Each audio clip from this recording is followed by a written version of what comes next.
This shopper, busy looking for a car park, may not realise it, but they're driving under solar panels, powering the Garden City Mall on the outskirts of Nairobi. Covering more than 450 car spaces and spread across 6,000 square metres, the 858 kilowatt system is now helping power the mall's cash registers, lights and escalators, and decreasing its reliance on grid electricity.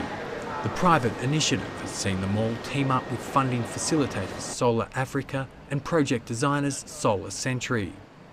And we started speaking to the clients about, maximising the use of the roof space, which was just going to be carports.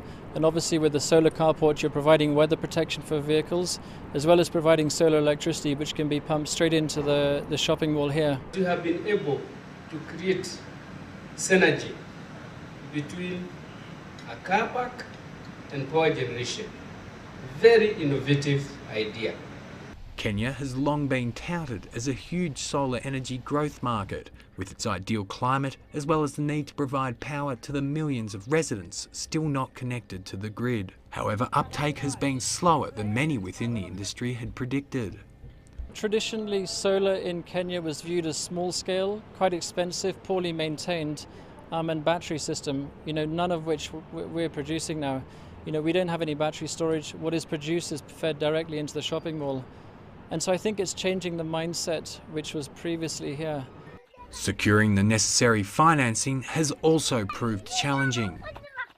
I think primarily it's the solution that we're trying to solve, and that's financing. So these systems like this, about 90% of the life cycle costs are in the purchase price. So there's a huge upfront price that businesses have to get past in terms of committing to a solar project. And without the kind of financing plans that we potentially would like to offer to commercial and industrial power users, it's very hard for them to actually commit to a solar project. SolarAfrica has created a $25 million fund to establish more solar power carports across East Africa. And the Kenyan government has a renewed focus on solar power, embarking on billions of dollars worth of private-public partnerships. We want to transform this country by enhancing access of all Kenyans to electricity from the current about 40% to about 70 to 80% in the next 2 to 3 years. There's more than 3,300 individual solar power panels behind me here, producing around 1,450 megawatts an hour of electricity annually. To put that in perspective, that's enough to power 550 Nairobi homes for a year.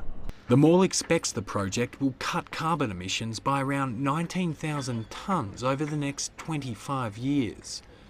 And by that time, this solar carport may not be such a novel idea, but one of many such projects helping East Africa meet its growing energy needs. Andrew Thompson, Nairobi, Kenya.